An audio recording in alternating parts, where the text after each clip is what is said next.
Ma soeur, mon frère, bien-aimé du Père, que toute la grâce et que toute la gloire reviennent à Papa Adonai pour toujours et à perpétuité. Alléluia. Amen. Bien-aimé du Papa, nous sommes sur la terre, non pas à cause de nous-mêmes. Personne, aucun être humain n'a formulé la demande à Dieu de dire « Seigneur, j'aimerais vivre » pour que Dieu lui dise « Ok » et l'envoie sur la terre. Non. Mais Dieu a fait grâce.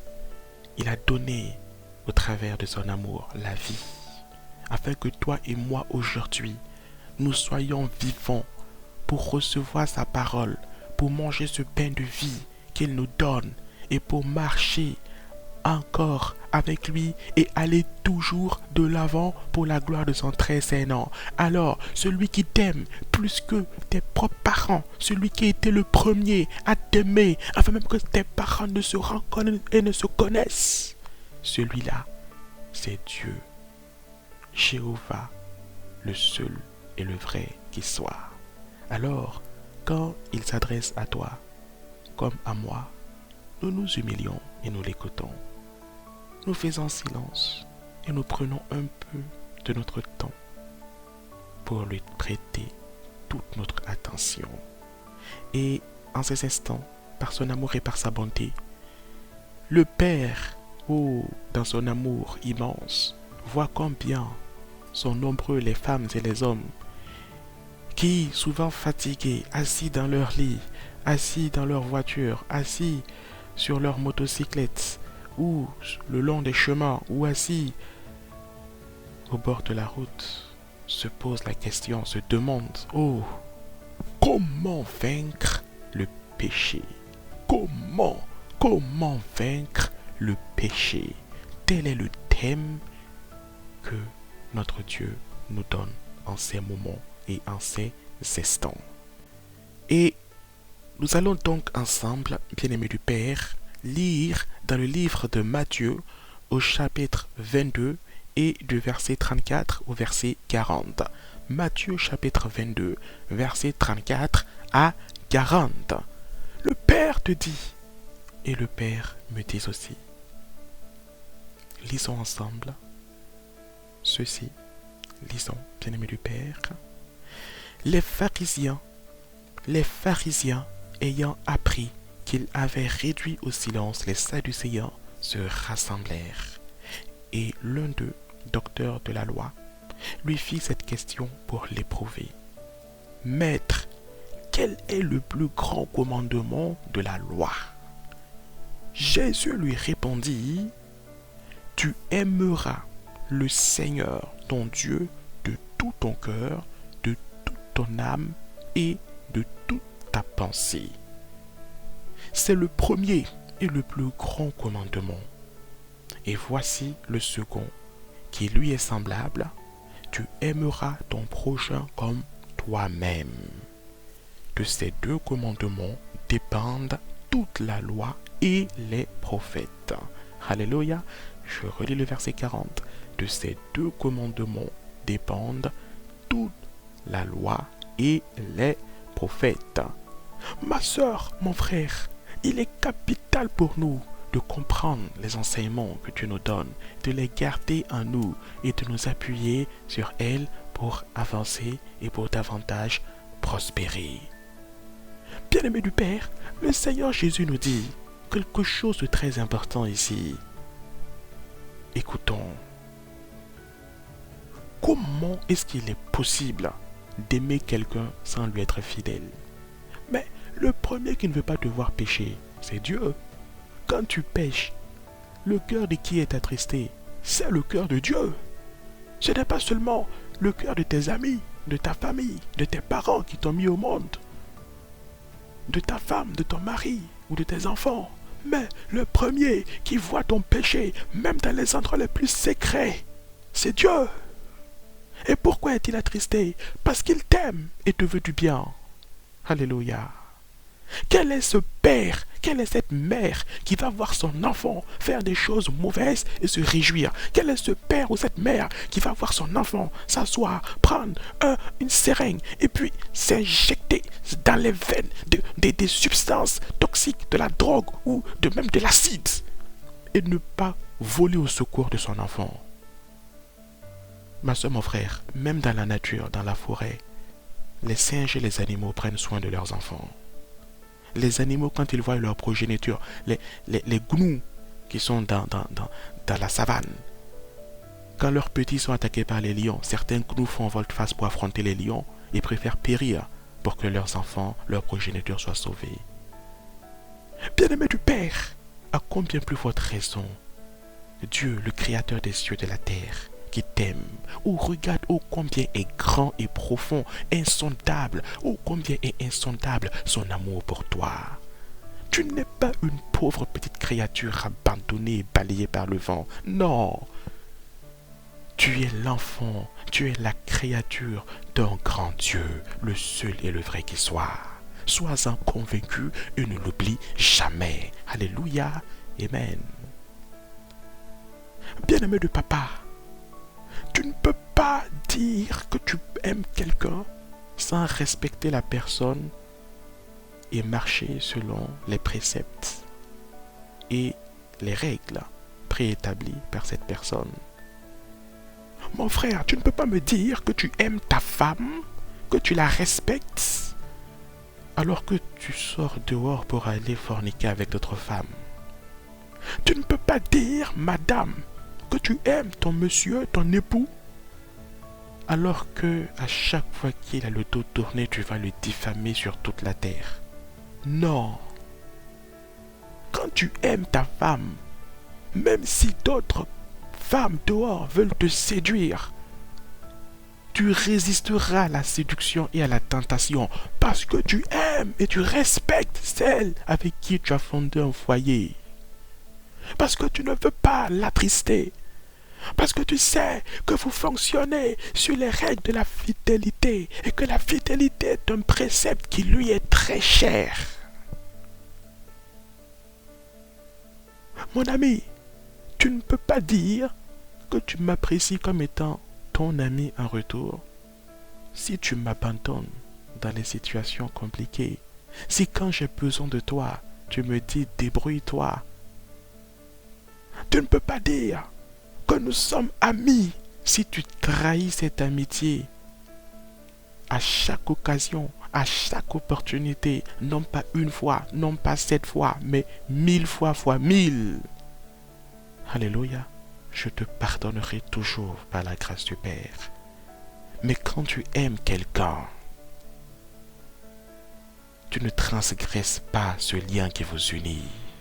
Et c'est pourquoi, ma soeur, mon frère, le Seigneur Jésus nous dit, quand tu aimes Dieu, et tu dois aimer Dieu, quand tu aimes ton prochain, et tu dois aimer ton prochain, automatiquement, tu accomplis tous les commandements que Dieu a donnés. Tu ne peux pas aimer Dieu en allant pécher contre lui, en allant tuer, en allant mentir, en allant forniquer, en allant trahir. Tu ne peux pas aimer Dieu en piétinant ses commandements, en piétinant sa parole. Non, quand tu aimes Dieu, à chaque fois que tu agis mal contre ses règles, contre ses ordonnances, le premier, en plus de Dieu, à être attristé, c'est toi-même. Et en ce moment, tu cherches le chemin du pardon, tu recherches le chemin de la repentance. Bien-aimé du Père, comment donc vaincre le péché? Parce que tout homme sur la terre, il arrive à tout homme avec grand H sur la terre de mal agir, de poser des actions qui ne sont pas bonnes, de tenir des langages et des propos qui sont déplacés. Comment vaincre le péché? Il y a quelqu'un qui nous répond. Et ce quelqu'un s'appelle l'apôtre Jacques. Par l'inspiration du Saint-Esprit, l'apôtre Jacques nous dit dans son livre, Jacques chapitre 4, verset 7, livre qu'il a écrit sous l'inspiration du Saint-Esprit. Le Saint-Esprit a été l'auteur donc de ce livre et l'apôtre Jacques a été son serviteur. L'apôtre Jacques dit, si vous voulez vaincre le péché, il y a 2 étapes à respecter. La première étape, c'est de se soumettre à Dieu.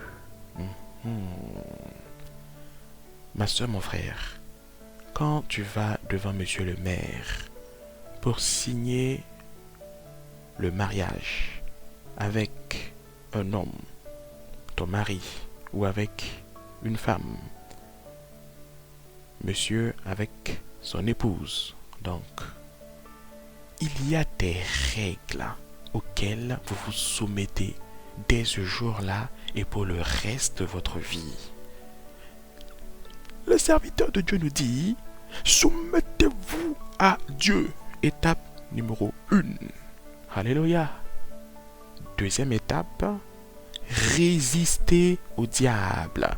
La deuxième étape vient après la première. On ne met pas la charrue avant les bœufs. Il faut d'abord se soumettre à Dieu. Si tu ne te soumets pas à Dieu, tu ne peux pas résister au diable. Ça ne sert pas. Tu mèneras une lutte inutile et perdue d'avance. Le diable n'a pas peur de toi. Le diable a peur de Dieu. Si Dieu n'est pas avec toi, Satan, tu ne lui dis rien. Soumettez-vous à Dieu. 1. 2.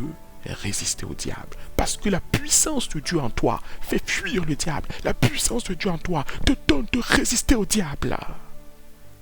Et enfin, il fuira loin de vous. L'ami du péché, l'instigateur du péché, celui qui aime pousser au péché, celui qui aime faire du péché le compagnon fidèle de l'être humain, c'est Satan, c'est l'ennemi.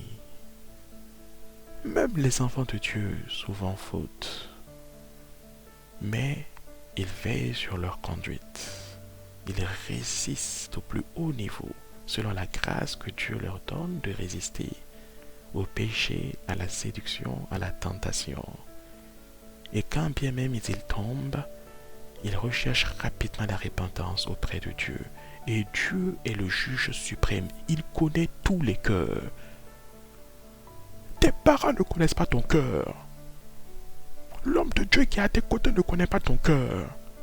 Si tu as péché par plaisir, il ne le saura pas. Si tu as péché, malheureusement, parce que tu es tombé, il ne le saura pas également. Mais Dieu, lui, sait tout. Moi, je ne vois pas dans ton cœur. Mais Dieu voit dans ton cœur. Dieu sait ce que tu as en toi. Il est important de résister au diable, après s'être soumis à Dieu. Après s'être soumis à Dieu, et le diable fuira loin de nous, avec tout son lot de péchés.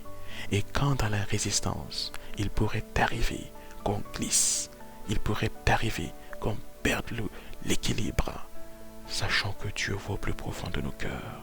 Il est le juge suprême. Humilions-nous, répentons-nous, recevons, acceptons son pardon.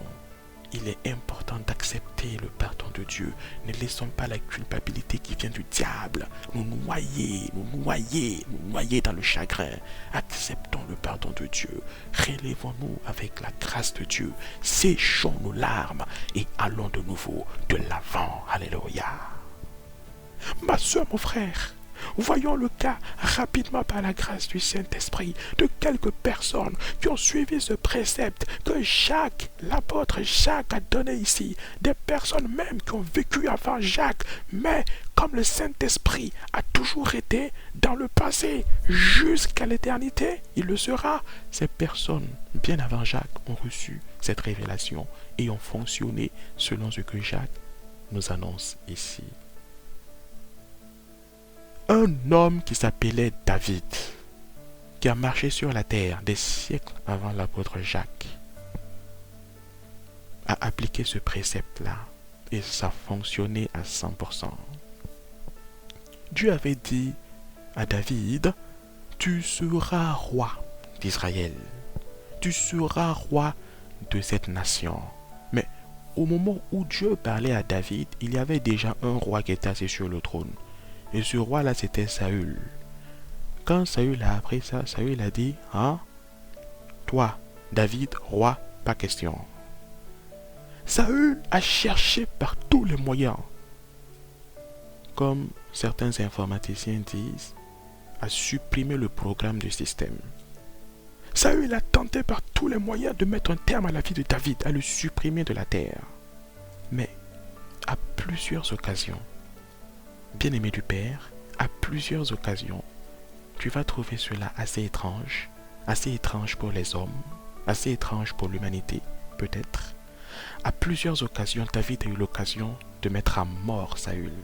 David a eu l'occasion de vaincre Saül par les armes. À plusieurs occasions, David a eu l'occasion d'atteindre la vie de Saül. Mais ce qui est étrange pour l'être humain est tout à fait normal et naturel pour Dieu. David, malgré ses opportunités qu'il avait de mettre un terme à la vie de son ennemi, ne l'a jamais fait. Pourquoi? Parce qu'il s'était soumis à la parole de Dieu. À la parole de Dieu qui disait que tu ne mettras pas à mort ton prochain. Tu ne tueras pas ton prochain. David s'était soumis à la parole de Dieu. Il s'était appuyé sur la parole de Dieu. Malgré que ses conseillers, malgré que ses amis lui disaient, vas-y, maintenant, tue-le, supprime-le. Affranchissons-nous de lui. David leur a dit, mes amis, ce n'est pas moi qui ai créé Saül. Ce n'est pas à moi de lui ôter la vie. Non. Parce que celui à qui je suis soumis, le Dieu vivant qui a dit que je serai roi de ce pays, me dit tu ne mettras pas à mort un oint de l'Éternel. Et Saül, avant d'être roi, avait été oint par Dieu pour être justement roi. Et bien qu'il avait pris le mauvais chemin, David refusait de juger cet homme en le mettant à mort. Et c'est ce qui a plu à Dieu. À la fin de l'histoire, et jusqu'aujourd'hui, l'humanité reconnaît ô combien le règne du roi David fut un règne puissant, merveilleux et glorieux. La seconde personne qui s'est aussi soumise à Dieu s'appelle Joseph. Lorsque Joseph a été amené comme esclave en Égypte, Joseph a eu l'occasion de forniquer avec Madame Potiphar. Lorsque cette femme a vu que ce jeune homme était beau, elle a tenté de le séduire. Mais Joseph aimait Dieu. Et par cet amour qu'il avait pour Dieu, il a aimé Dieu plus que la femme de Potiphar. Et par cet amour, il n'est pas tombé dans les griffes de Madame Potiphar. Il a fui, il s'est sauvé pour ne pas commettre le péché. Soumettons-nous à Dieu, bien-aimé du Père. C'est la clé, c'est la base. Un autre encore, Daniel, a tellement aimé Dieu dans le pays de Babylone, tellement aimé Dieu qu'il a refusé de manger les viandes grasses et bien rôties qui lui étaient servies dans le palais royal de Nabuchodonosor. Il a refusé de manger la viande et s'est contenté des fruits et des légumes parce qu'il ne voulait pas manger la viande d'animaux souillés qui avaient été sacrifiés à des idoles. Il a aimé Dieu plus que la nourriture, plus que sa propre chair, sa propre santé, son propre plaisir. De la même manière que l'histoire de David s'est bien terminée, de la même manière celle de Joseph s'est bien terminée également. Joseph est devenu, par la grâce de Dieu, le premier ministre du pharaon d'Égypte. L'esclave est passé de la servitude à la royauté. De la même manière, l'histoire de Daniel s'est très bien terminée aussi. Car par son intervention et ses prières, Dieu a délivré le peuple d'Israël de l'esclavage à Babylone, en accomplissant sa promesse. Ma soeur, mon frère, l'exemple ultime, c'est le Seigneur Jésus-Christ qui s'est soumis à Dieu. Il a annoncé qu'après sa mort, pour sauver l'humanité, il ressusciterait le troisième jour. Et cela fut ainsi, parce qu'il s'est soumis à Dieu. Et aujourd'hui, quel est le résultat? Le résultat n'est que des milliards et des milliards de personnes sur la terre croient en Jésus, se confient en Jésus, comptent sur lui, car il est devenu le Seigneur et le Sauveur de leur vie. Quel en est encore le résultat? Le résultat est que Jésus a dit que quiconque croit en lui aura automatiquement par sa grâce la vie éternelle. De la même manière qu'il a annoncé qu'il ressusciterait au troisième jour et qu'il est vraiment ressuscité, de la même manière, nous allons aussi constater et jouir par sa grâce de cette vie éternelle, car la vie bien-aimée du Père ne s'arrête pas sur la terre. Ma soeur, mon frère, il est importantissime que nous comptions toujours sur Dieu. Il est important que nous nous appuyions toujours sur lui. Il est important que nous l'aimons, que nous l'aimons, que nous l'aimons de tous nos cœurs, de toutes nos pensées, de tout notre être. Et il est important que nous comprenions ô combien nous devons prendre soin de nos prochains. Par la grâce du Père, nous avons à présent la réponse à cette question si importante. Comment vaincre le péché? Alors, maintenant, allons-y. Vainquons le péché. Piétinons le péché. Marchons dans les voies du Père. Donnons-lui gloire. Honorons-le. Et allons de l'avant pour la gloire et la seule gloire de son très saint nom. Gardons ces enseignements, nous, dans nos cœurs et dans nos pensées. N'ayons pas peur et marchons toujours selon ses préceptes et selon ses saints enseignements.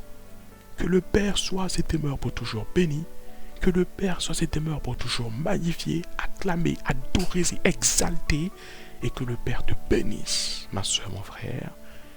Que le Père te bénisse, toi qui as entendu cette parole et qui dès à présent commence à croire au Seigneur Jésus-Christ au plus profond de ton cœur, toi qui ne le connaissais pas encore, mais qui en ce matin ou en ce midi ou en ce soir ou en cette nuit, dans ta voiture, au bord du chemin ou assis chez toi, dans ta maison, dans ton appartement, dans ton jardin, recevant maintenant la présence de Dieu qui te visite et l'acceptant comme étant le seul Seigneur et Sauveur de ta vie au travers de Jésus-Christ, sois béni en ce moment, maintenant et pour toujours, sois béni et que toute la gloire revienne au Père au nom de Jésus-Christ. Alléluia et Amen.